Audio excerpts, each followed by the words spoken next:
at that point of time when you used to go to a kirana store and they would be like, health kahan bikta hai, tasty bikta hai. There is no way to build a food company and not think market share from day zero. You are most creative when you don't have the stress of home, and most brands to be successful have to have an online and offline play.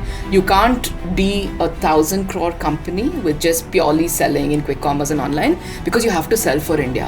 When Revant talked about Bonvita, the sales might have dipped for a day, but it is back to where it was.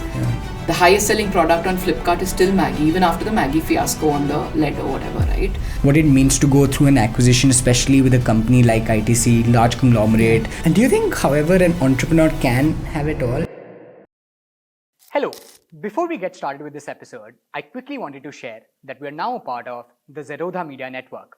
Thank you so much for watching. Welcome to the Indian Silicon Valley podcast. I'm your host Jivraj, and today I'm back with another very special episode. Join me in welcoming Suhasini Sampath, who's the co-founder of Yoga Bar, which is one of India's leading consumer companies building in the healthy food space, now also acquired by ITC. Thank you so much, Suhasini, for joining me. Thank you for having me, Jivraj. Very excited to host you, Suhasini, especially because we've been in touch for a while and we've been trying to do this, but also because of the brief conversations we've had before this and the half an hour we just spent before. And your undying love for Yoga Bar. Yes, my undying love for Yoga Bar, because I've been through this health journey in the last 10 odd months where I've lost some 12-13 kilos. I've seen that. Yeah, I mean, it shows also, and people have told me that. And a large contributing factor has actually been your bars. And I actually started understanding more about food, which is when I realized that all of what we eat is just so important. Yeah. Actually, Netflix has a couple of series on health. They have a couple of docu-series. Yeah, and I actually like their docu-series on how to live a really long life. Which has a lot of not only what you eat but also mentally how to. Yeah, the Blue Zones one where they have one episode on each city. Yeah, it's actually very, very transformational. But I'm super excited to be hosting you because there are very few people in the ecosystem who've seen this full circle almost of starting something successfully, creating a market, getting product right, getting branding right, then also seeing this strategic exit of sorts and seeing that entire circle. And it definitely feels like you're one of those unique personas in the founder community where you're super content with your own life, you are super happy about the journey and how it's played out, and you're super diligent about it. I want to highlight all of those and I want to learn from you today because I've had so much fun researching. I can only imagine how this next 1 hour is going to play out. But where I want to start is, if you could give us a bird's eye view of what it means to, let's say, be in the game for like 10 years, because it just feels like we all hear these things like long-term thinking, build fundamentally well, take it slow, compound. But when people like you put it into perspective, I just think it adds a lot of strong learning to it. So just to start, what does it mean to have started a brand in 2015 when there were not as many new age brands? And what does it mean to be in 2024 with a larger conglomerate, having seen a successful sort of home for your brand and building with them now? What does this full circle sort of entail? That'll be a great start to the conversation. Yeah. So many questions there, but yes. let me delve into the good and the bad, right? I don't want to just tell you that it's been a great ride and all of that, and I'll kind of also tell you the opportunities that we lost and the thinking that could have been different, right? Sure. So when I started Yoga Bar, when Anandita and me did it in 2014-15, it was a time where even startup funding, like Flipkart at that time was at about $1 billion valuation. So we're talking, 2013, I think they were about at $1 billion. So the startup thing was just getting started, right? So it was risky. It was also a path that nobody had done before. Like I think the paperboard guys were there and they were a very good success story, but they were about like 10 prominent startups, right? And I think the thinking at that point was, so we've come back from the US, we've seen Kind Bars grow into $1 billion company, also a 25-year story. Nobody's making health food in India. Let's be the first clean labeled health brand in India and all of that. But the thinking was, if I get to 100 crore revenue, I've done a phenomenal job. And I'll tell you why that's flawed. I do think that when you the way you think at the start of your business is the way you will drive things. If you think at the start of your business, and that's how I will do it the next time around, you think I want to build a 1,000 crore company at $1 billion valuation. The way you follow that path is very different from saying that I will build a 100 crore brand, and I'll be very happy if we get there, right? And of course, it was a different time because And you touched upon it rightly. You didn't have the quick commerce of the world. You had to experiment with, selling your products in offline stores. I'll tell you the good part about that. The good part about being an offline first company is you do the difficult job first. And most brands, to be successful, have to have an online and offline play. You can't be 1,000 crore company with just purely selling in quick commerce and online, because you have to sell for India. So you have to be that brand that sells in the DMart, sells in Reliance, sells in the ordinary kirana store. And so you think about having multiple products. Like suppose we had only bars, for instance. Bars as a category talks to a certain kind of India. But once you extend that to muesli, once you extend that to chocos, once you extend that out to oats, and then you have that thinking, I need to get to a certain market share with each of these categories, that horizon is a lot more broader, right? So the points that I'm making are, when you set up your business, you need to think audacious. So soch mein fark hai. And I've heard this a lot, right? And I never truly understood, except when I worked with founders who have built $5 billion companies. I know a few of them now. It's always the thinking, and you should condition yourself to thinking that if you want to make something happen, you can make it happen.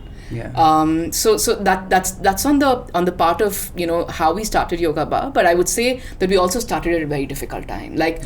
Funding was not easy. I remember when I used to go to people and fundraise, and people would be like, "Are you like the neighborhood lady selling jams?" And I'm just like, why can't people truly appreciate that, I'm trying to set up a company like Kind Bars, and I'm going after, creating a market and all of that. So money was not freely available. Avenues of getting quick sales was not easily available.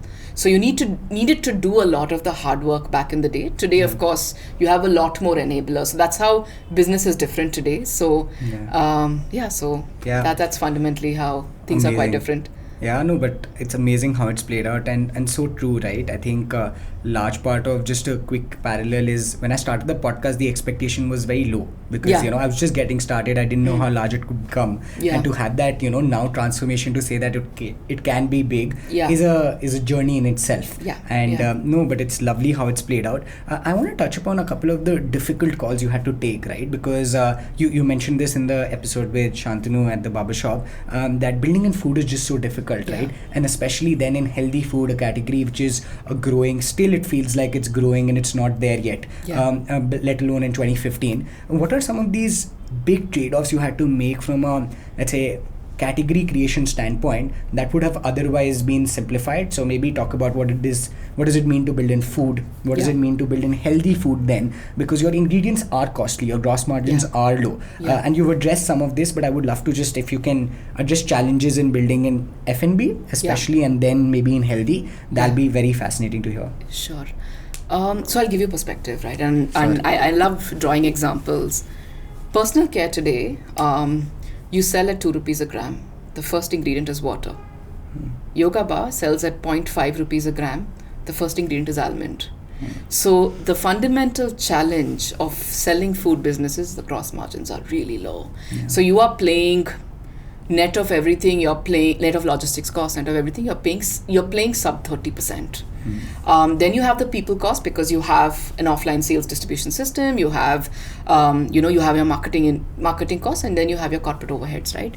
So when you have a 60-70% gross margin business, like the way you have in personal care, you have in beauty supplements, etc., you have sufficient room for error. With food, you need to get it right. You need to create food products that people will buy again and again and again. The success parameter for Yoga Bar is we have 65 to 75% retention. One Yoga Bar customer's LTV is very, very large. And that's what played out well for us. And we've always been a product first company. Our packaging is beautiful. The story on the packaging is beautiful. The ingredients that we put in. And we're very if this, we would try it out at home. If it works for my kid, it works for everybody else. Very, very product-led company. We are not a marketing-led company. So from that standpoint, and obviously because the gross margins don't allow you enough play to actually do a lot of marketing and then figure it out, right? So very conservative in that sense. We've raised a very small amount of capital, which translates to us holding a very large portion of the share capital in the company. But it also means that maybe we left some sales on the table. So even in category creation, even for Kellogg's, for instance, Kellogg's pre-invested 1,000 crores before they became who they became. So one part of it is having, being able to do, like having a lot of capital backing for a 25, 30-year term, like having that, pool of capital, so then you can create category, etc. Or the other way to do it is the way we did our journey. You kind of raise a small amount of capital, make sure your product is first class, make sure that every consumer's, like telling other people about it, you're generating sales more through word of mouth, and then you create a sizable business using very less capital. And then you find a conglomerate who can actually distribute. Because distribution costs for a small company of our size, like when we were running the GT business ourselves, we had only that, like our modern trade and e-commerce business would be like a decent EBITDA, but our general trade business would be at negative 100%. Because the people cost could never cover, but if you put it in the channel of, a large FMCG company, like that distribution cost is controlled. I can imagine, but no, very interesting. I think just health as a thing is catching up now, but I can't imagine what it was like in 2015. And to champion it then must have been like a uphill challenge in itself. Yeah, I mean, at that point of time when you used to go to a kirana store and they would be like, health kahan bikta hai, tasty bikta hai, like people would be like, agar aap kuch chocolate le aao 20 rupees ke liye, hum, we'll help you. But like, what is this? You have like a bar for like $40 and you're saying that it's full of healthy ingredients. I don't understand what you're selling. Yeah. So, and interesting, we used to have bars for the first 5 years in the company. We only sold bars. We didn't even expand beyond bars, So yeah, I think it was. Yeah, it was crazy. Yeah, but you also didn't feel the pressure because you didn't take that kind of capital. Yeah. So you could do things at your own pace. You could fix the things that weren't going so right. Yeah. So and that's interesting also because you mentioned, right, a lot of people, let's say, expand too fast. But like you mentioned in the past that great companies are built when you go deep in a category and then like become the leader there and then expand. Category share, very important. You have to see, like if you're betting on, like today we have 20% market share in muesli. You are betting that muesli, and this is market data, like you would get the Nielsen report, muesli is growing 25% year on year. You are getting 25% of that growth anyway. Organically, it's going to come to you, right? So you need market share in categories that you're building. Like there is no way to build a food company and not think market share from day zero. Like when we did bars, for the first 4 years, we perfected getting 40-50% market share. So for us, the fundamentals on what all we needed to go after as metrics was very, very clear. I think where we kind of underestimated is how you could have, invested a lot more in marketing to have fast track some of this growth. Got it. And some of these fundamentals, what was the kind of learning you had to do on day zero to get it right? Because it feels like, again, from, the very go, the product was right, the packaging was right, the name got right, it was very organic in nature, but it couldn't have been easy considering you were also a first-time founder. Before this, you ran a financial services company, which was very different as a ball game. And none of you, your sister and you, didn't have experience in this space to begin with. So what was that learning journey like, especially when, let's say, the peer ecosystem for brands was also not very high. So you couldn't go for like counsel to like a peer founder and be like, okay, tell me how to do it. So what was that like? So, and we talked about this, right? Like today when I invest in a company, I usually see like if there is a historical family background in the business, because that fast tracks your own learning and it doesn't cost you that much money. Like we talked about both Viva and we talked about Sula Wines, we talked about Ching's exit, right? And you will see that the places where food has really worked is where people had manufacturing and distribution from day zero. I think it was founder exuberance. If I had to go back in time, I would think that what was I even thinking? Like Anandita and me, I remember we were staying in this hotel in Coimbatore and we were like going and meeting the manufacturers and designing machines. Wow. And today our factory is like really beautiful. Like when ITC saw it, they were like, oh my God, we can't believe that two girls have built a factory that, looks, 60,000 square feet, state of the art, beautifully done factory, right? But it takes time. Like nobody can, if you need to go fast, you need to have the experience. I would say the only thing driving us at that point was just sheer passion. Oh, we can do this. Oh, we can definitely do this. And when you keep telling yourself you can do it, you find a way. I was actually watching this very interesting documentary on Kanye West, right? And he was saying that if I didn't win the Grammys, I would have been surprised. So it's tremendous self-belief. Like they film his journey of 20 years.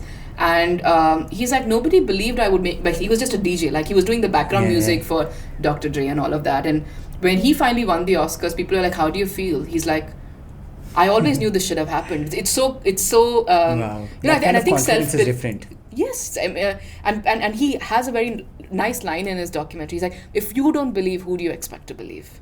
So I think like, if you ask me back in the day, if you had to rewrite it, it would seem crazy for two people with absolutely no background to go around building machines to try and build an FMCG company with not knowing anything about distribution, with not having quick commerce, with not having any of that. But I think it's just self-belief that drives you at that point of time. Yeah, that's very, very crucial. And any early signs from your own life, because you've also spoken in the past, right? Like that the acquisition sort of spree made you realize that you're a very not giving up person, right? Like you'll just keep at it, and that you'll not leave any money on the table, also because you want to get like an equitable sort of split for both sides. What were early signals in your life? Because I know, and maybe you can reiterate the story of how Yoga Bar came together when it was this epiphany moment of coming out of a yoga class in the US. But what I want to understand more so is like, people say that there are these signals that can point to what happens in the future. What were early signals in your life that helped you recognize that you want to be the founder that you are today? I don't want to leave a message that you always know. I don't want to leave. Like, I feel like people can change their thought process in life at any point. They do decide to change it. And I go back to talking about my father being a very pivotal influence in my life. I feel like when the mother of the house, you expect your mom to always support you. But my dad was one of the highest paid professionals in the country. He left his job with no money. Like we've not grown with a lot of money or anything, right? We've always felt rich. That's a different question because my mom and dad created that environment at home. But for his 3 girls, his priority was they should be educated, they should be independent, and they should have the freedom to live life on their terms. Very important for him, right? And I feel like, those newspaper articles that he used to put on my table reiterated to me what he thought I was capable of. They would always be like Indra Nui's article on my table, or he would be like, you should read this. And, I think like if you had decided at any point in your life that you wanted to be somebody, you could surely be that person. If you don't decide to do it, that's also your choice. And I feel like I've grown up always feeling that if I wanted something, I could have it. If the determining factor for wanting that is only my effort and discipline. So I think early on, the kind of environment that parents create at home instills that. Like my eldest sister, she runs a listed company in the US. Oh, wow. The two of us, did Yoga Bar. And I don't think, like we say that the success of a business is not luck or not chance. I think I would be taking away from that credit of that 40 years of parenting that my parents did if I didn't give that due credit to who I am today. And I feel I've actually a lot of people will say, like, I even think Indra Nui talks about this in her so she has a sister who was a McKinsey partner, or somebody very senior in McKinsey, and she says her parents followed something similar. They were asked to write after their dinner who they wanted to be in life because their parents wanted them to imagine that they could be anything they wanted to be. Wow. And if I had to like boil it all down to one factor, I would say it's that. I feel like I can't lose in life because I feel I will always find a way to. I have that confidence that I will find a way. Wow. Yeah. Oh no, that's, I think, very powerful and lots to think about. I think to build those mental models early in life, especially when you're sort of living your foundational years, is just so crucial, and it just sets you up for life. Yeah, and it's not like somebody should, and it's not like my parents have ever asked me to study. Yeah. Like they've not told me like you need to do this, you need to, none of that. Whatever you want to be, like even if it means you want to be an environment activist, if you want to be a yoga instructor, have discipline. Like make sure that you show up, make sure that things are not going to come to you without putting in that effort and hard work. But once you decide, and once it's important to you, and once you follow the tools, it will be yours. I think that's the mental model. Yeah. And we're all very similar, huh? Like we all ended up, like my eldest sister was a state ranker. She went to Kellogg's. My second sister went to Stanford. She was in BITS. I did my CA, then I went to LBS and whatnot. And it didn't happen by chance. I feel like all of that happened, and this has happened without our parents ever telling us to study. We were never told to study. If you had to bring like maybe science to that process, right, and if you had to condense that these were like 4 or 5 things that were done really, really well in a process-oriented manner, because outside in looking, it feels like, okay, there were a bunch of things that are contextual in nature, but if you had to just explain like, 4 or 5 really crucial learnings from the time that you were a child and parenting that you saw from your parents, what would those be? I think having a very happy home environment, because you are most creative when you don't have the stress of home. Like, I think creating a very safe and happy environment. I think inculcating early on, I'll actually give you an example. I once failed a chemistry test. Okay. That was the only day my parents actually bought me an ice cream. Wow. And you know what they told me? They said, you worked really hard for the exam and the outcome doesn't matter. And that was like many years later in my life, I've realized I have to focus on the effort and the outcome is immaterial. If you put in the effort, you will be rewarded in life. Like whether the outcome pans out for you, the effort will come, the outcome will come somewhere else. And I feel that was a pivotal lesson. I think the third, the newspaper, like just in very subtle ways telling your kids they can be the best version of themselves. My parents never compared. It didn't matter what I know like there were, kids who were also, quite bright. And my parents never talked about us to other people and never talked about other people to us. You have to be the best version of yourself. Like that's what you focus on, right? I also saw my father work really hard. I saw him not, he would take that bus, like these really crowded buses in the morning, go to work, come back in the evening, still sit down, spend time with us. He had kids late. So, even when he was slightly older, I would see him wait for 3 hours outside my class, stand there, wait for me to come out. And I feel like and he would never tell me that he's making that effort, but it was, I was able to see like someone's just putting in all of that. So I do feel that had an influence. Like seeing your parents work really hard for you, give up all of those things had a huge impact. So I would say it's a combination of these factors. But wow, I mean, this is so wholesome, and I think this is the first time on the podcast where I'm hearing such a detailed sort of narrative of how early life can really shape. It's everything. Yeah. Like, I mean, and I'm crazy about watching documentaries. I watched every single documentary there is on Netflix, on Amazon. So I would have watched The Last Dance, Michael Jordan's. Yeah. I would have watched Rihanna's. I would have watched Taylor Swift. I watched Billie Eilish. I watched Kanye West. And I watched all the historical documents. Do you know the reason why, Hercules, I'm forgetting the historical character. Like he was told by his mother that you are the son of God. And that's what Alexander the Great. His mom told him that you are the son of God. Wow. And that motivated Alexander to go from Macedonia and take on the entire empire, right? You could not imagine that a kid who had become king at 22 could have had the audacious goal of taking on such a large empire, except for the fact that his mom convinced him that he was the child of God.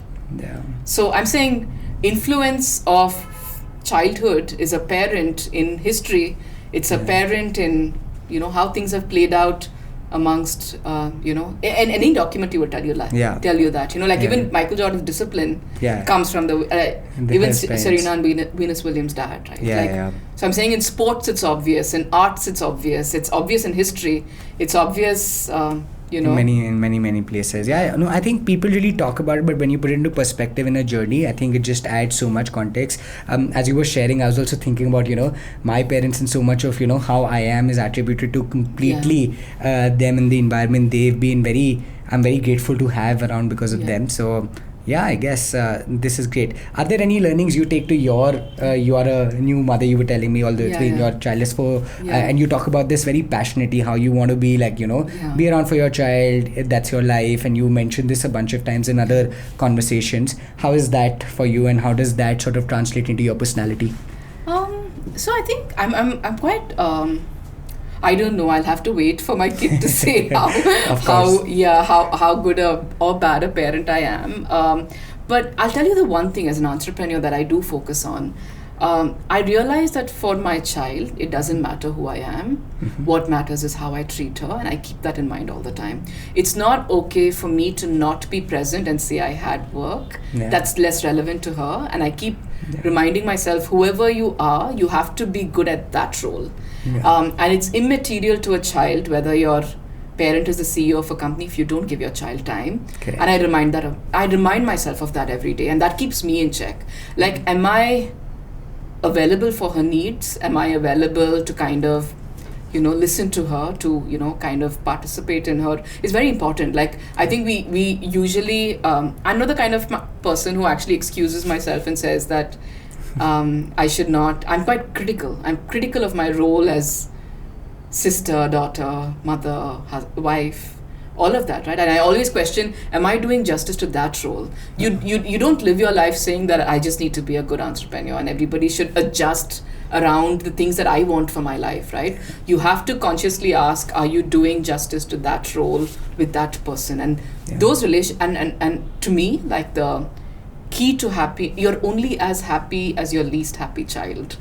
And I remember that. Like, I make sure that, and there are uncontrollable factors, but the controllable factors you have to focus on. Well, that's amazing to hear. And do you think, however, an entrepreneur can have it all? Because, I mean, you mentioned this in the past, right? That work-life balance should be maintained because it's a key component. But it also feels like to build a generational company, you need to make certain trade-offs in life. And maybe those trade-offs mean that you have to sacrifice on some facets of life, which might include family. What do you think about that? I don't think anyone in the world can have it all. Sure. I think the feeling of having it all is under your control. All human beings have an equal chance at happiness. How we choose, like, it doesn't matter who you are or what you are, but how you feel is a journey that you have to do for yourself, right? Sure. Like, so the trade-offs have to be done keeping in perspective with full cognizance that you are it's an act that you're doing for yourself, and then compensating for that act. If you keep yourself at check and say that, listen, don't expect other people to excuse you because you are a successful entrepreneur, it means nothing to them. You are doing it for yourself, and you have to make sure that at the end of the day, what matters to you? To me today, it matters. I'll give you an example, actually. While we were doing Yoga Bar, we had to do a fundraise. I'd taken my mother to Germany for a food fair. I didn't realize my mom had like a pneumonia condition. When we came back, she was in the ICU for 45 days. I didn't pick up a single phone call for 3 months. Did business suffer? Sure, business suffered. If it had taken 6 months, I would have still done it. Like, my answer is not different, right? But it's important to me. Like, I know people in KPMG who have showed up on the day that their parents had a heart attack, and that's the call that they are making. At the end of the day, I need to be able to ask myself, did I do my role properly? And I want that answer to be, at least I tried my best. You're not trying your best if you're simply going to say that I want everybody else to adjust around my goals and ambitions. That's never going to happen. People will resent you for it, and you have to make sure that they resent you very less for it by making the effort to compensate in case your primary goal is actually to be successful. Yeah. Wow, that's a lot to think about, to be fair. Why don't we take a step back, come back to the business, and we'll come back to a couple of more questions I have on your persona. But on the business side, we discussed the early journey, but what was it like? So let's say, now you've gotten the product right. I really want to understand how the consumer initially responded and what the journey was to, let's say, get more education and make sure they try the product. You also had to go offline initially, right? Because that's how brands were built at the time. What was that journey like? You've spoken that you had to stand and, you spoke to every supplier there was. So talk to us about, what it really means to get your hands dirty as a founder when there is no market and you have a great product. I think, at that point in time, I even used to go and pick up the Xeroxes on the in the close by printing shop, because we used to stick all the stickers. My mom used to do it and we all used to do it. I think, at that point in time, we didn't have the luxury. Like today, maybe because capital is a little bit more easy, you can hire for all of these roles and all of that, right? But we always put the consumer right at the center. And how do you do that thought process, right? Will you as a discerning customer pay good money to buy this product that you are selling to other people? Will you pay for it at that price? And do you think it's adding value to your life? And am I making the entire universe of products available in the Indian market better by being present there? That was my thought process. I didn't want to do just another ice cream or just another chocolate. I'm not doing that. Like there are indulgence products available and I'm not adding any value, but am I first, is my primary purpose to add value to India? Like, am I creating a product that actually makes the country better? Yeah. That was my first thought process. Would I pay good money? And I'm quite good with money. So will I pay this kind of money for this product? And is this the kind of product that you would feed your family? That's the thought process you follow. And then you keep listening to your consumers. Like, your consumers will tell you that, listen, you should have a salty snack. Listen, you need to do this. You're selling bars, but can you make granola as well? Because it's just, we don't get granola in India, you only get granola from the US. So then you start listening to them on product innovation and, stuff like that. In fact, our Choco's packaging changed because of multiple consumer calls, because consumers told us it was not obvious to us that Kellogg's didn't have maida and that you guys, Kellogg's has maida and Yoga Bar doesn't. Yeah. So we were made of some 7 millets and 2 dals and all of that. And they said it's not obvious in the front of the pack. So we changed our entire packaging because consumers told us that you need to make it more obvious in front of pack. So just stuff like that, like you listen to consumers to actually build better product, change stuff in your packaging.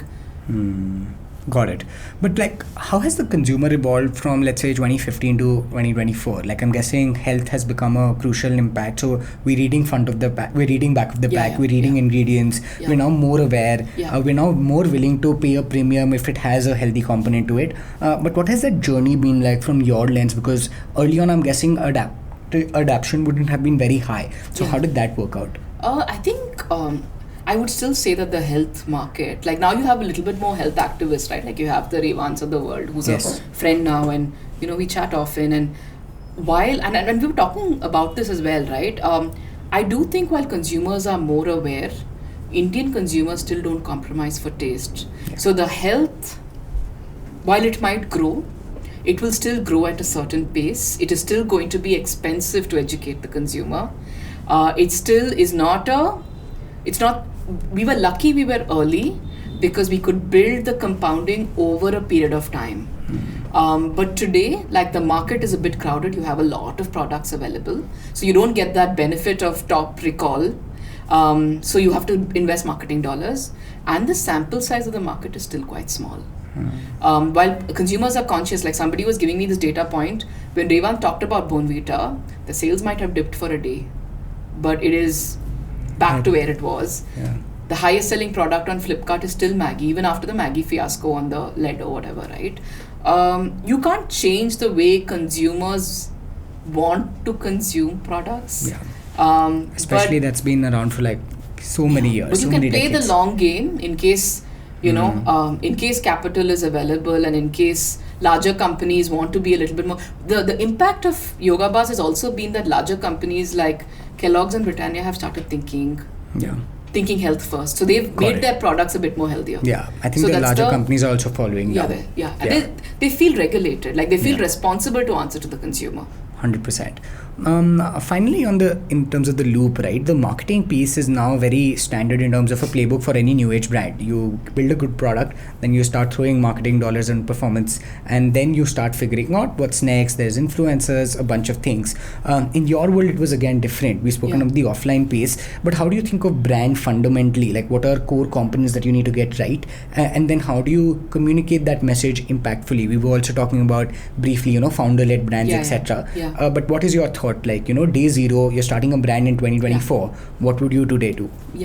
So I think what Yoga Bar got right for our time was, that you ask a lot of consumers, what do you feel when you consume Yoga Bar? People mostly say happy. People say happy, right? And our packaging was standout. Like even today, if you ask me, the number one reason why we sell on DMart is because our packs just look like the most beautiful packs on the shelf. And that's a great thing to get right. Like to be very, very different from competition is a great way to be relevant to your consumer. Having those personalized messages, like, the whole year of COVID, we had a message on our packaging that say, hope you're doing okay. Hope your loved ones are okay. We used to have these messages on our bars that say, the most beautiful thing that you'll see today is in the mirror. So the personality of a founder, the way they look at life, will translate in ways either to packaging or brands where brands come from the heart, right? I think it's interesting dynamic today that you do founder-led brands, like you do it with Shantanu, you have a couple of people doing it in food and all of that. But the danger also is if a founder gets into a controversy, it puts the brand in jeopardy.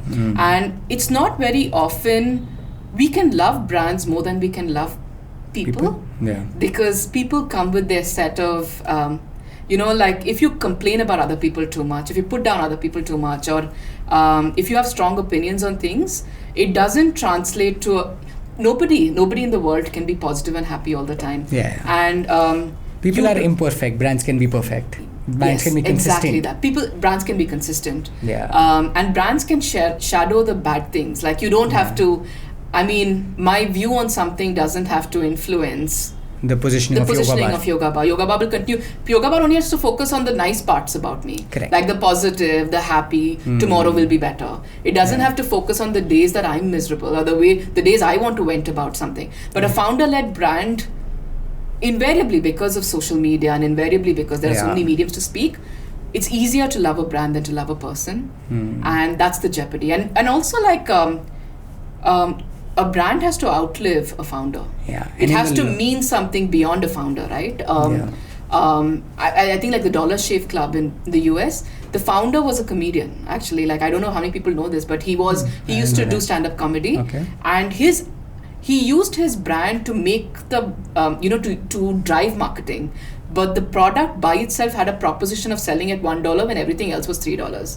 Now, you can use a founder to do compelling marketing that is very shareable, but the founder can't become the brand. Yeah, to amplify, yes, but not to become the brand. But not to become the personality. Like you can't turn to do I like this person, therefore I will buy this brand is a poor place to be as a brand owner. Correct. But the notion that, consumers want to relate and know who the person is behind a product now, is that very accurate, or is that something that... I mean, it's nice to know that the people behind the brand stand for good people, stand for something, and that's why you have podcasts like this, and that's why a personality like me who would never want to be public comes on these things.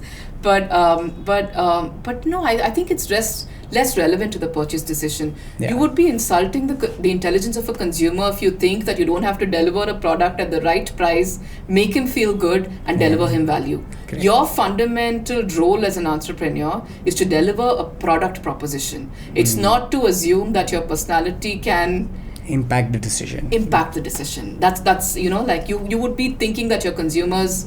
You have to remember that your consumers are intelligent consumers, and they will buy the product and spend their money only if they feel that they're getting value from the product. Fair. And on the performance marketing side, considering that, we feel that just marketing dollars being spent on performance are so high, it becomes really competitive to stand out. Beyond packaging and positioning of the product, what do you think is a good combination to really crack that initial product market fit? I understand that beyond that you have to sort of invest in performance, but how do you think you navigate performance as a young brand? I actually think influencer marketing is a bit more useful. Okay. I think a lot of we haven't done it again because we didn't believe that we had the margins to actually get influencers and all of that.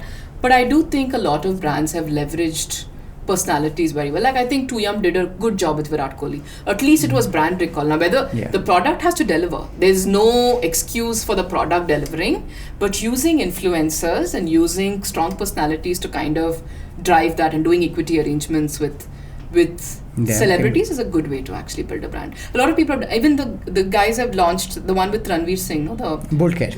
Now it's become everybody knows about it, and that's an example of a brand using a celebrity very, very well to amplify the brand. Fair.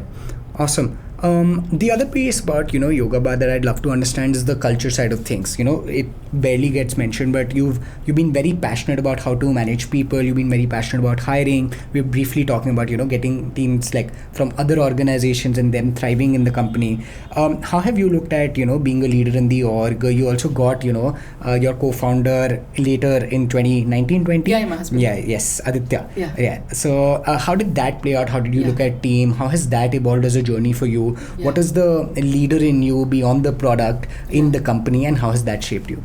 So, I don't think of myself as a leader. Most people in the company would tell you that you could use Suhasini as an employee in any department, and that's the culture that we have, right? And if you ask me fundamentally what is the culture is that of very hard work, and no work is beneath you. Everyone has to do everything. Everyone has to be prepared to do everything. I do think that, and I'll give you an example. There was the first accountant I hired, right now heads my finance, And he's so diligent. He's been with me from day zero. I met him at the back of my house. I asked him 3 accounting questions. He answered all 3 correctly. He answered in Kannada. I asked him in English. And of course, I understand Kannada. He still doesn't he can write English, but he can't speak it very fluently. But he managed my diligences. I've never had a problem. He manages my audit or whatever, right? And that's the culture. The culture is basically, we put work first. No work is beneath anybody. Anybody can use anyone to drive and the organization comes first. The organization always comes first. I wouldn't say that we're an organization that has a lot of fun, I should be honest. We don't party a lot or anything. But I do think people feel very proud of how much they have grown professionally after joining here. I do believe that a lot of people who otherwise couldn't dream of being, being a founder themselves or whatever, has probably seen me and said that if she can do it, then we can, and that's a very good place to be. It means we've hired right. Yeah. Well, that's lovely. I think that's very, very interesting. Coming to the acquisition, right? I think seeing the full circle for a company, especially in a tough space where distribution is challenging, feels like a major sort of challenge. Talk to us about what was the thought when you started thinking that, okay, this is something that you could be doing, because when you start a journey, I'm guessing the hope and the dream is to be at the NSE bell, you want to ring it. But of course, business is challenging and you have to figure out what's next, and you wanted to, leave a legacy and, ensure that the brand has a home. So how did you make the decision to sort of, let's say, think of an acquisition, and then the process you mentioned that has been really, really challenging? Yeah. Maybe give us an insight to what it means to go through an acquisition, especially with a company like ITC, large conglomerate. What was that experience like? Yeah.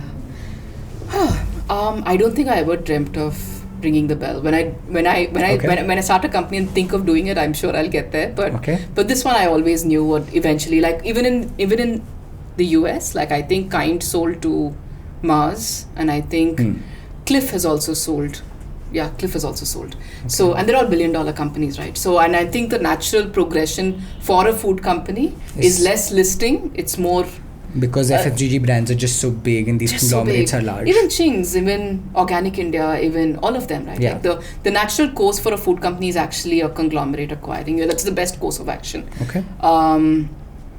So we always knew that. It wasn't something that, that awareness exists. We always had that awareness. Okay. After you have that awareness, you also decide the point where you have done everything that you can, but you need GT, like for us at least, I can't do distribution. I've tried it 2-3 times. We've wasted a bit of money on it. I don't think anything is fundamentally going to change. I need a partner who can actually really drive distribution. That was the inflection point. Do I want to add $1 of capital, reducing my stake in the company, trying to figure out for the 3rd time whether I can do this expansion or not, or do I admit that this is something that's going to bleed 300 crores of capital? It would leave me at 20% on the cap table as opposed to 55. Yeah. And is that a call to take? What is a sensible thing to do? And it's a financial decision. It's a decision that eventually has to happen anyway. Yeah. The only thing that you're doing is the monetary aspect of it, right? Like, do you and I've always nurtured relationship. I want everybody to get, and I felt like if I take that additional capital, I can't be as responsible for the capital as I've been on the earlier rounds. I knew that my early investors will always get a very, very good return on their investment. I didn't know if this additional raising capital was going to give the next investor a return or not. It wouldn't have even made financial sense for me. Yeah. Because it would have happened at a certain dilution. You still have to. It's easier also to get an acquisition once you cross 100 crores than it is to cross 300 crores and having bled 400 crores. Yeah. At the point when ITC acquired us, we were the only company that had only expended 60 crores in capital. Yeah. No one else has done that, right? So we knew that we were able to tell the story that our consumers' LTV was very strong and all of that. And I didn't want to put everything that we had created in jeopardy. Yeah. So you're saying the capital was not the major lever, it was the distribution. Because if capital was, then you could have raised and then you could have continued growing. Yeah. You could take the capital, but how many mistakes do you want to make on that capital? I'm very I know that certain things are going to play out a certain way, certain things are not going to play out a certain way. And sitting 1 year after the acquisition, I think I made the absolutely right decision. Lovely. And so when you made the decision, was it like, you mentioned you had a banker, you had a very thorough process, but were you clear it was going to be ITC, or did you have the foresight? I mean, you meet everybody, you talk to everybody. But I definitely felt that IT is a very relationship-driven organization. They can charm you, like, and I've seen it play out. Like, I do believe that today, there are certain things I would leave on the table just because senior management of ITC asks me. Wow. And That's a big statement. Yeah, it is. I mean, and I'll give you an example. Yeah. I did have a ligament tear, and Mr. Malik, the CEO of Foods, came home to see me the next day. It was just a ligament tear. Wow. And I'm like such a busy man, decided to visit me and, find out. I didn't have a road accident, kind of like, selling yoga bar products. Yeah. I was playing a game and, I got hurt. No big deal. My mom came after 2 days. So I feel like some of that, and it's just that culture, right? Like, they put people first. So I do believe ITC was the right decision as well, 1 year into the transaction. But no, and when you do a transaction process, you evaluate all the offers on the table. Fair. And you figure, I think it was a combination of who's going to be able to make this the largest, who's going to allow the entire portfolio of products, because, like when Nestle approached us, they were very particular that they wanted only 4 SKUs. And that definitely means that everything else that you've built will get tabled. Yeah. And not that the valuation was a concern at all. They were willing to pay, but like, it's just that everything else that you build will not see, So some of that influences you. I would say that where do you think it will be the largest? Who will be able to kind of like do justice to the brand? And I think a combination of those factors. Got it. And the monetary aspect, I'm not shying away from. Of course, where it makes. Yeah, that way it fits well also. Like, I mean, you shared, right? Like that ITC does not have like a breakfast brand in their portfolio. So that makes sense. So of course. Yes. Which means this will be their portfolio for breakfast. And they will prioritize it. Yes. Awesome. Can you give us a sense of how much the distribution gets impacted pre-ITC to post-ITC? I think that'll be interesting to put things into perspective as to what the delta is from an acquisition standpoint when you, let's say, partner with a large conglomerate. Yeah. So it still needs to play out because 1 year just goes in transition and plugging into their system. But I'll tell you one thing. Most FMCG companies record their revenue to the extent of cash collected. And our cash collection cycles and our NTO, right, like our GTO to NTO, like our realization of money has improved like 30%. Because people are not sending you claims that are just crazy and you can't kind of verify it and all. The process has improved manifold. And now that the entire system has been plugged, we'll have to see how the GT scale up happens now at this point in time. Fair enough. Any particular learnings, from a high level? We keep hearing that these are very crucial negotiations that you have to come out ahead of, and you have to still leave both parties happy. And you mentioned that, everybody was happy when they left, including your investors, you and ITC. But I mean, what is the learning to make it happen? Because there are also times when, things would have been challenging, and of course the process in terms of diligence was difficult. But what was the deal navigation that taught you things about negotiation, perhaps? I think when you enter a negotiation, you have to enter a negotiation with a point of view that the other person has a point of view. Be very mindful that the other person's asks also come from a place that deserves. You can't enter a negotiation thinking that you need to get your way. You need to enter a negotiation trying to understand where that person is coming from and then trying to mitigate the risk for them, right? And I think that perspective, the mindset with which you approach a negotiation changes the trajectory of a negotiation.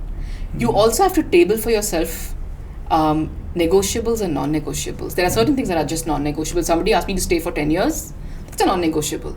There is a like a band within which things can move. There's a certain band within which things cannot move. You have a band for your valuation. You have a band for the term that you will do with the new company. There's a band for, making sure that all of your employees go with the new organization or everybody's job is secure, etc. The negotiables are, again, the same band as your negotiable, like the lower band, the higher band of valuation, all of that, right? But you have to go into it. Like if somebody is telling you that, listen, I have to invest another, like to make this profitable, you have to see their math and you'll have to understand their math and you'll have to have conversations that are backed by data and logic. Less emotion on the negotiation table, more practical, logical negotiations, very open mind. Don't go there thinking you are right. Nobody is right or wrong. People are representing organizations. People are here to talk about an organizational perspective. View it as such. And then give people comfort about the things that that they feel kind of uncomfortable about. And that's how you navigate a negotiation. It's a painfully long process. Yeah. But how long would it have taken to get to like the final signing? I think 8 months. 8 months of discussion. 8 months of discussion. Wow. And then post that, diligence would have been another... No, the diligence and all happened simultaneously. Okay. 8 months to close a deal. Okay, fair. 8 months to close a deal. Interesting. Also, to be very upfront about the things, like for us, what we had going for us is they had complete trust very early on that I would not tell them something that's not true. Yeah. I would lay all my weaknesses on the table on day zero. Like if I would say something like, if I would sense that they are doing IFRS accounting, I'm doing Indian GAAP accounting, and these are the differences, in my first meeting, I would send them a screenshot saying these are the possible differences. So evaluate how this pans out into your negotiation. So I will not have a situation where anybody ever says I lied to them. It's non-negotiable for me. It's okay for things to not happen. What I will not do is do something where I'm discovered, like suddenly somebody, I don't want any surprises in life. I keep my life very simple. Like open book on most matters. Like they can see it. This is where it is. This is where I think I screwed up. This is where I think I did really well. And now it's for you to evaluate. So, and I do believe that those negotiations happen a lot easier. Yeah. No, that's wonderful. I think to have that recognition and to know that, this is the foundation that plays out well. Yeah. If you're built like that, you eventually take it forward and it plays out very smoothly, and which is difficult in some other scenarios. We've also heard so many stories of, negotiations not going well, sides not being happy, people taken advantage of. But none of that is here, which is amazing to hear because it's difficult. It feels like one party has to win, but that's not the case. So that's lovely to understand. So Hasini, a lot of the obvious questions were, what is the ITC sort of charm, right? Because it feels like they've done definitely so many things right over a period of time to be like a $30-35 billion plus sort of company. If you had to just summarize very quick learnings that, because folks from ITC have a charm as well, they know their business. A lot of these ex-ITC people are building amazing companies. What is it about ITC that stands out? I think they have a very, the culture fit was quite good because they're very, very hardworking. I would say the senior management actually works more hours than junior people. Like, for example, one of our board meetings, I had to travel out on Monday and we had the discussion on Saturday. They were nice enough to tell us if you want to finish it on Sunday morning, we'll all be there, and who at that level, and we have our board meeting with senior people, like the CEO of Foods, like the CFO of Foods, etc. And I don't know, I think they have a culture of, they all believe they're owners of the business because they are all shareholders. They all work for, each other. And it's a very tight, very, very tight culture. And of course, I'm seeing it from where I'm seeing it, right? We don't operate out of the ITC office. We operate as an independent company, and in all probability, there will be an ITC person who'll still want to operate this because there are the nuances of, growing a distinct business. But this is my outside-in view, and I'm saying that I see people just work really, really hard, very passionate about the company. I feel ITC takes care of its people. I think that's fair. Those are very, very interesting learnings. This has been amazing fun. I think we've understood largely about the business. Where I want to again maybe focus on is, a couple of things around, let's say, the consumer landscape itself. Because a lot of the narrative now is that to build a business or to start a brand is very simple today. However, to grow one, it's never been tougher considering just the landscape, the clutter, the amount of competition, the amount of capital chasing brands, right?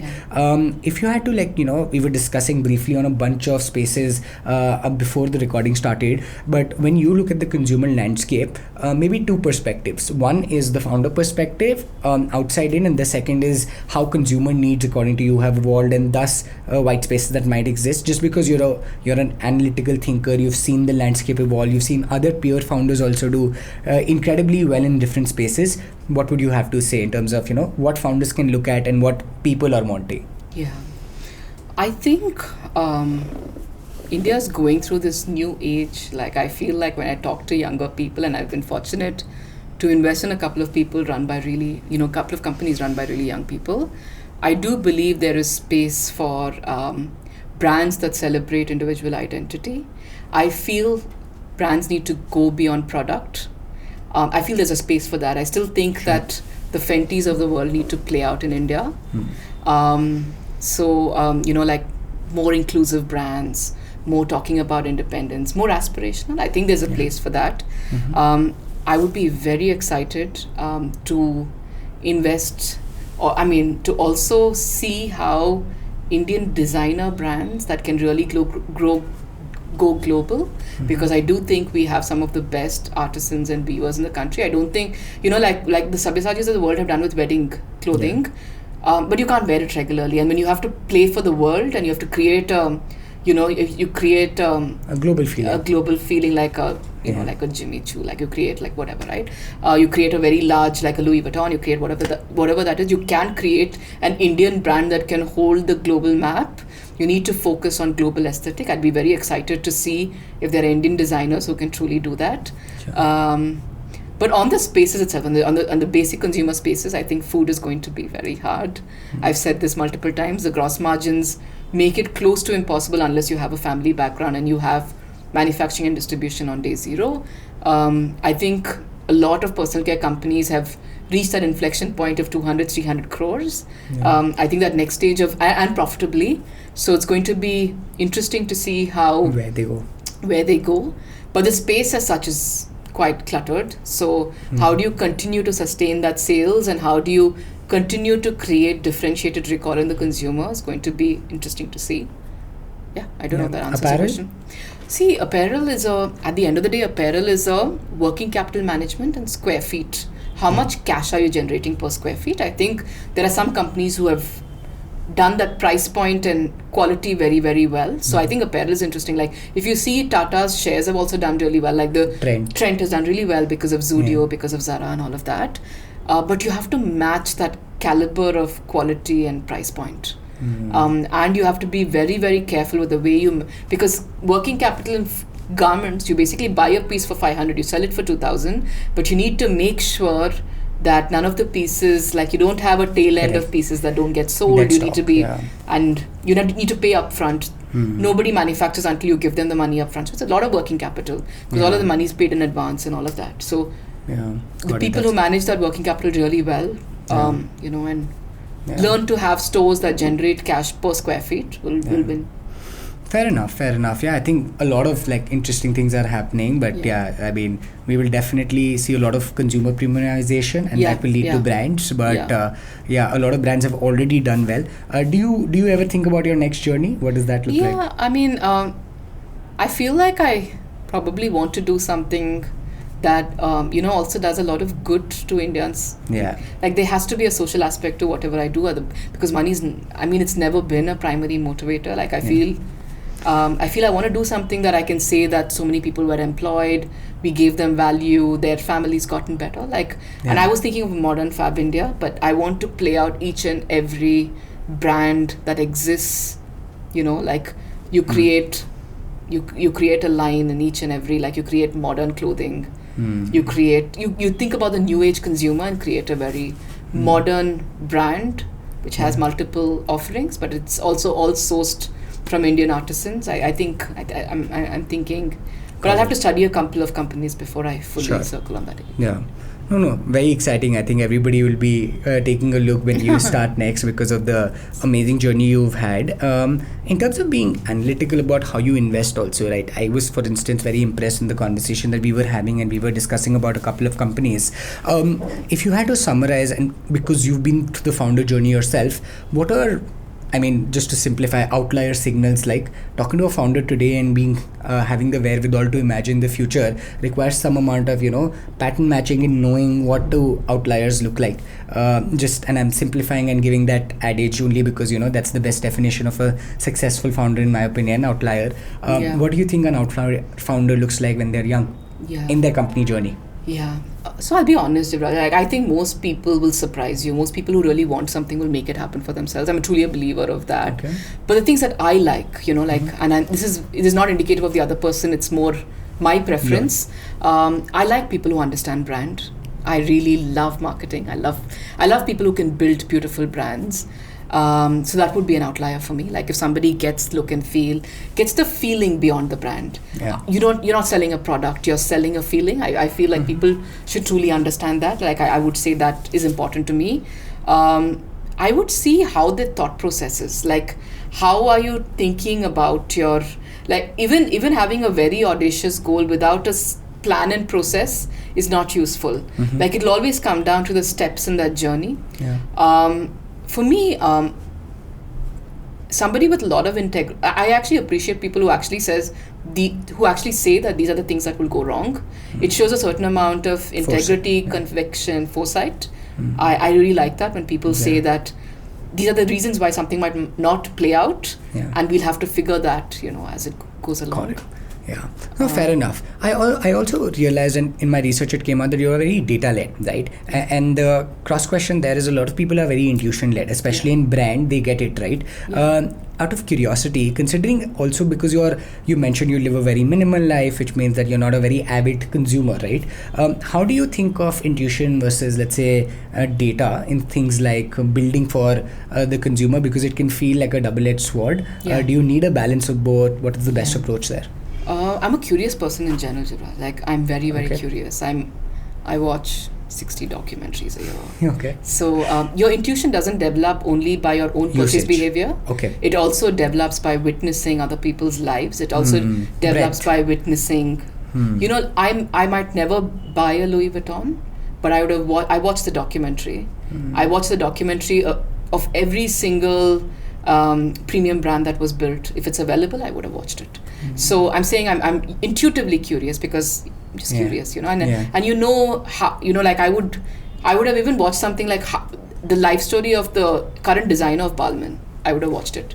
And I know the things that motivate people, because when you witness so many people's lives, and people do a very good job of these documentaries now, you get to see their insights, you get to see the insecurities that people feel, and all of that. So my intuition sense, I don't know if it's good or bad, time will tell, but I do get my intuition sense because I mean I've always observed things a lot. Yeah, got it. But I'm also data led, like in the sense that if somebody hypothetically comes to me for an investment in clothing, I would try to understand how they think about working capital. I would try to understand what are the metrics that they will track for their success and what is their understanding of that business. And we were talking about this earlier, and I think long only investors, the reason why Nikhil Kamat's podcasts are really interesting is because when you are a long only investor, you get to meet people and understand business, and it gives you very good insights about the things that matter in a business. So you're able to make right judgment calls, and those are available. Like actually when people file the DRHP and people, you have to take out an investor note on why somebody is long or short on an investment, they generate a note, right? I feel that's the kind of data that I like because it helps me understand the business that I'm doing. I can't add value if I don't even understand what I'm putting money in. So for me, it's a question of adding value. Does the founder get brand? It's easy for me to see because my intuition will tell me about the consistency. My intuition will tell me. And I might go wrong. Like I might feel some companies are just very good executors and they don't really build great brands, and they've still had successful exits, and it's fine. That doesn't, I mean, I might never get it, and that's fine. And that's absolutely, But I think this approach is interesting that, building intuition is not a matter of trying yourself, but it can be a matter of just observing intently a lot of people. Very interesting. One thing that you said, caught my ear was a lot of investors don't think about exits before investing. And that in the VC world, I think the exit is perhaps an open-ended question. You've now been investing in a couple of, young companies. Talk to us about how you've also now seen an exit with a conglomerate. How do we gauge some of these factors? What is your thought on how larger brands or conglomerates are looking at younger companies? How will exits pan out? Like, what is the narrative in your head there? See, for an angel investor, it's less relevant, and we talked about this, it's less relevant if the final exit happens. You will be able to sell your shares in a couple of rounds, right? And you keep holding on until you feel like a company is struggling with their fundraise. And at that point when the fundraise happens, you exit, right? And great question. If I were a consumer VC, like I would have the best relationships with all the conglomerates in the country.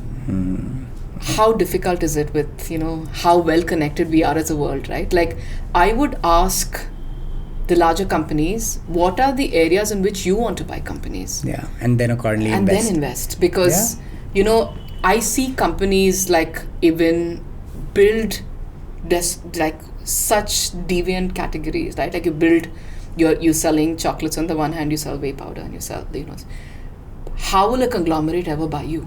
And the VC should be guiding the entrepreneur. It's a VC's job to guide an entrepreneur towards a successful exit if the entrepreneur is not able to make that distinction, right?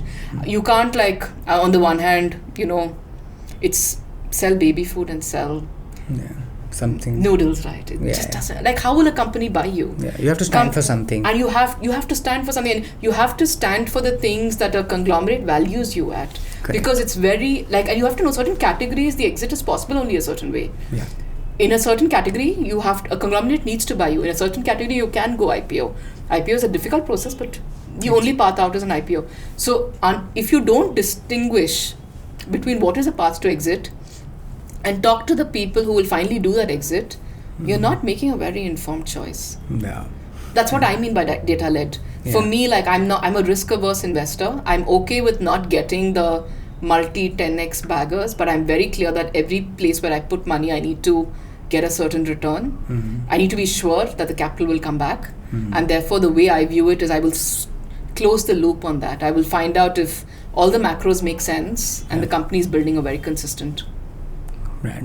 Got it. No, that's very interesting, and I think something to keep in mind. You've also had the opportunity to work with great investors, and we've spoken about this in the past, how you had really good relations, be it with Fireside, Elevation. You also had the early story of the Kawal check. He told you to, he gave you some money and he was like, why don't you build something? Talk to us about how we hear multiple narratives on how VC investors behave, drive growth in a company, etc. How has your experience been with investors?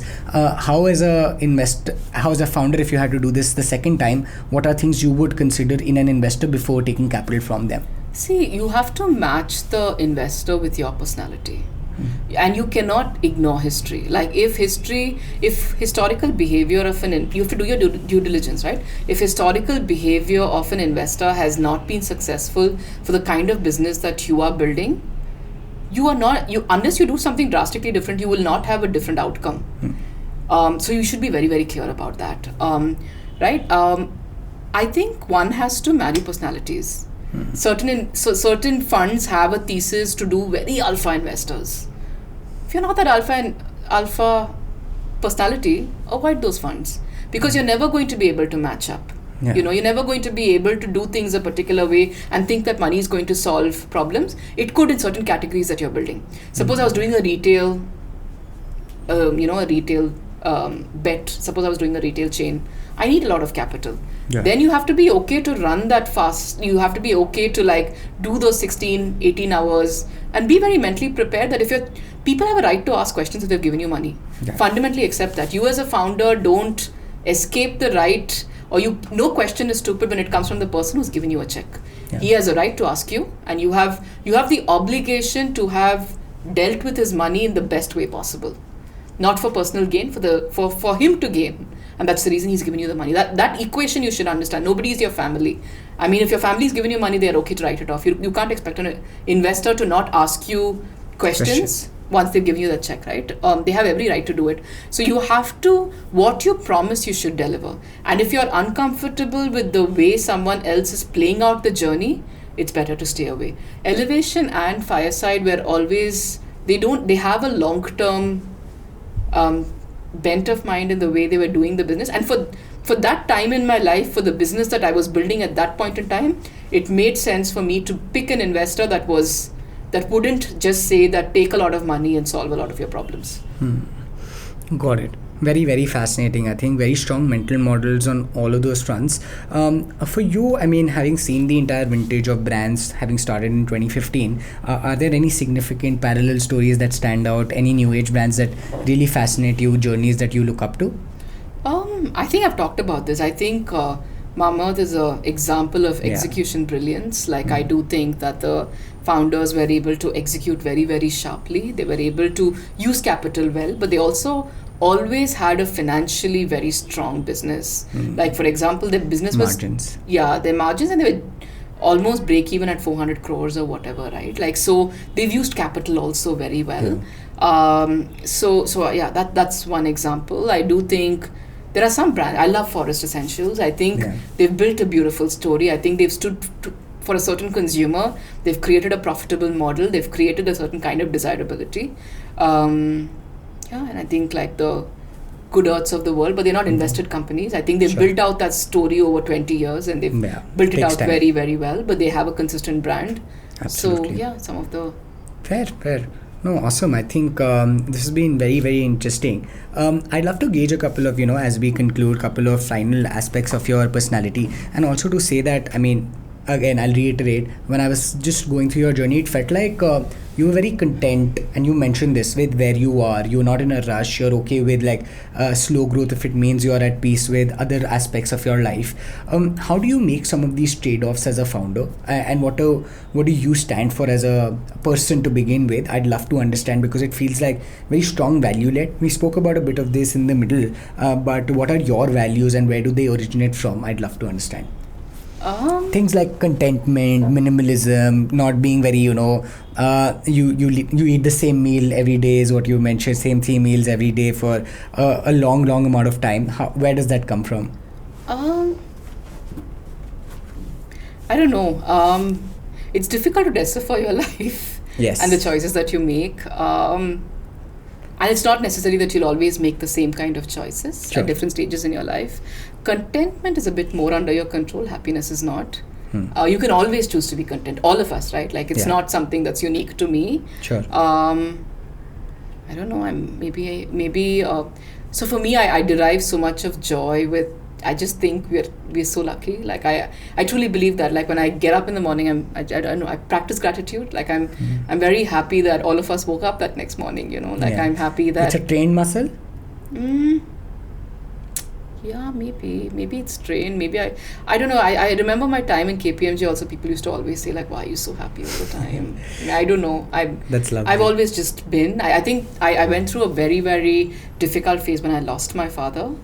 And I think also the reminder that I didn't wake up like that when I heard that news that morning is a constant reminder of how grateful I need to be. And I think like when you have health, when all your family, all your loved ones, wake up, that itself is something that we need to feel very grateful for. So I think that. I think a lot of things that I've wanted in life, I've been able to use my ability to get, like, and maybe I didn't want too much. Maybe that's just it. I don't think I really wanted too much, or maybe No, this is abstract, but very interesting, because I think all of us are driven by like so many different things, and there's desires that constantly chase us, which pull us in different directions. In my journey of like researching about you, it just felt like you had a clear path. You focused on it and you didn't have many distractions. Knowing what you want, I think, plays a major role. Yeah, I'm not saying that I had the best journey, right? Like I'm not saying that. I'm sure other companies very distinctly. Very well. But I won't let that make me miserable. I learn from them. Sure. By all means, like pursuit of excellence, discipline, all of those virtues need to exist for a person to be happy. In fact, a lot of people say that if you're disciplined, you can't be happy. I actually argue that having a certain method to your madness is critical to actually being quite content with life, because it at least means that you have something to kind of aspire. Like that someone's done. It's there's certainty. There's certainty, right? And and I think inherent curiosity for things. I can't even explain it. Like I was telling somebody, like when I watch a movie or I watch something, I feel like I'm transported. It's just a gift. I don't know. Like I feel like I'm witnessing something that's just spectacular, and I feel that burst of energy witnessing it. So. That's lovely. Yeah, so I don't know. I just think I derive a lot of energy from just watching other people and. Nice. Yeah. Very interesting, fascinating to hear. On money, right? I think a lot of people from the outside and look at founders and be like, okay, especially exited founders, that there's a lot of wealth that gets generated. However, that may not be the case for a lot of other founders. Of course, in the best case scenario, that's the case. In your case, it must have been true. But on the money aspect of how founders can look at the journey in and of itself, what do you think?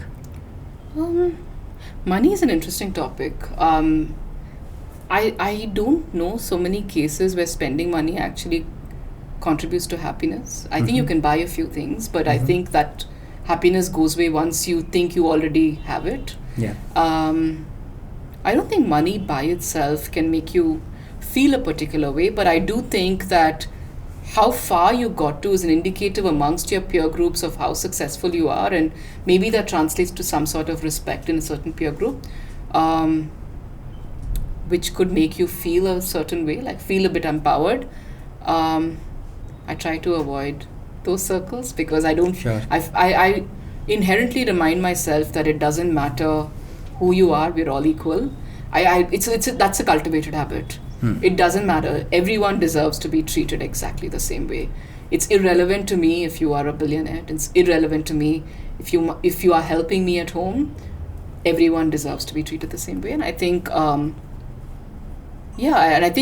think our happiness is often driven by how much people in our circles respect us. And unfortunately, and I say it's unfortunate because it's never enough. Sometimes it's always enough, and sometimes it's never enough, and that's how money is. Yeah. And once you articulate that for yourself, you don't worry about it. So, did you have like a recognition very actively that, money is not something I'm chasing, because it's easy to like get deviated along the pathway? But was it a very conscious choice to say that, okay, money is not going to be a determining factor for what I do, it's going to be other things? I think the realization that incremental money wasn't going to change my life came very early on. And this is came very early on in your life. So I'll give you an example, right? Like when I finished at LBS, all of my friends were at really good jobs. We're talking like a few, like 10 years back, at about like a crore kind of jobs. Wow. I didn't get a job. I did 400 applications, didn't get a finance manager job. I came back to do a startup where a lot of people from KPMG quit, and we were, just doing, and I don't think there was any money for a couple of years. And I used to live with my mom. I was perfectly fine. I was happy. I don't think I trade off the things I want in life, out of life, for the lack or presence of money. Let me put it that way. And the most experiences in life you can't price with a price tag. That realization is quite clear. There are some things, like if you want to go to Antarctica or you want to do space travel at some point in time, once it becomes accessible, you need money for those experiences.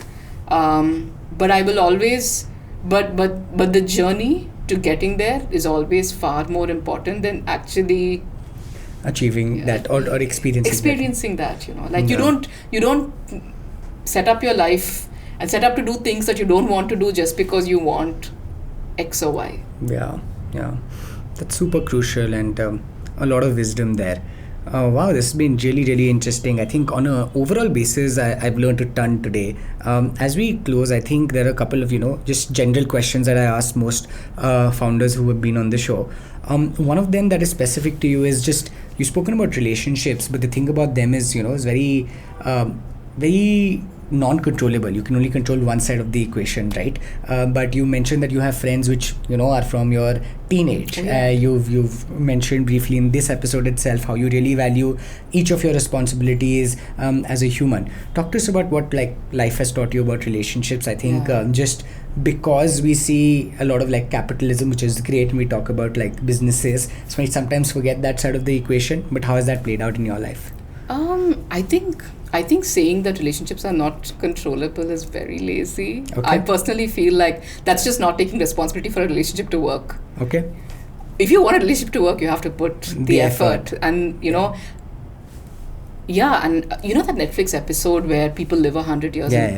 The primary reason is not the food. The primary reason is having social relationships. Social relationships are the number one indicator for your mental happiness and mental welfare, right? And really I really digest that. I will never have a single weekend where I don't have a friend coming home. And those are you have to make the effort. You can't assume if it's okay, if that somebody else is not making the effort, and you are responsible for how successful your relationships are. Yeah. And it comes back to the point that we were talking about, right? If tomorrow a relationship is not successful, I have to take ownership for it. It means that you can't clap with one hand. It means the relationship has failed because of some of the things that I also haven't done. And to be cognizant about that means that you will take the steps to rectify or modify that. Yeah.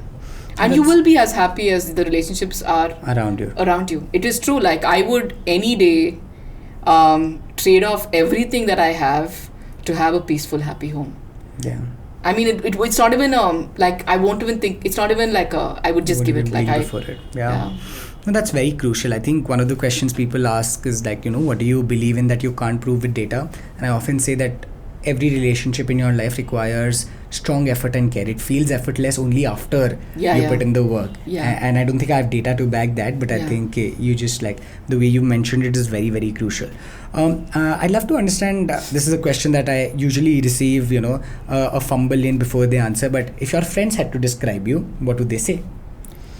They would say that I'm very chilled out. Okay. The easiest friend, honestly. Like, I think I would have everyone's secrets because most people would talk about that with me because I won't judge people. I would just say what I would do in their perspective, and I wouldn't say that it makes anybody a good or bad person if they do it. Lovely. Yeah, and they would probably say I make a lot of effort. Yeah. Amazing. Yeah. That's so nice to hear. If you could highlight one superpower out of the many that you consider that you already have, maybe things that you don't really shine in, what would that be? Well, I think I'm a very positive person. I think I want everybody to do well. I think we sometimes also underestimate the power of honesty. Yeah, and being sincere. Yeah, I would say it's a combination of some of that. Yeah. To be a bit positive and to speak the truth. Lovely. I love how some of this is so foundational in nature yet does not get mentioned maybe enough in my opinion. So it's lovely. If you had to point out one fear that you have, what would that be? Professionally, personally? Personally.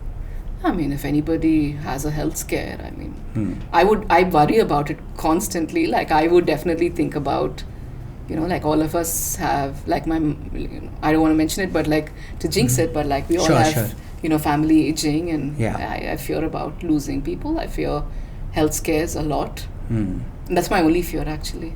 Fair. All right. For the second last question, Suhasini, like one of the efforts with the podcast is to, just show the brighter sides of entrepreneurship, but also things that, go behind making that outcome happen. In your, 9-10 years of the journey that you've started Yoga Bar, what are some, you've spoken about challenges in bits and pieces, but if you are to really highlight that this is how tough it was, what would that look like? I think you'll have to navigate times when you're staring at the fact that all those years of effort will come to zero if you don't cross this hurdle. Those inflection points where either money has dried up, you're a loss-making business, or you have to find a way, kuch na kuch jugaad, you have to do it. To cross that. You have to cross that. That's the those inflection points define you, destroy you, or make you super successful. So know that there will be these you points. Have to know, you have to get through them. Yeah. Very interesting. Awesome. This has been so much fun. For the last question, this is standard on the show, but we take you back memory lane. And if you had the opportunity to, 2012 was it when you registered the domain name? Yes, the story where you mentioned that you registered the domain name because something should have been made out of it.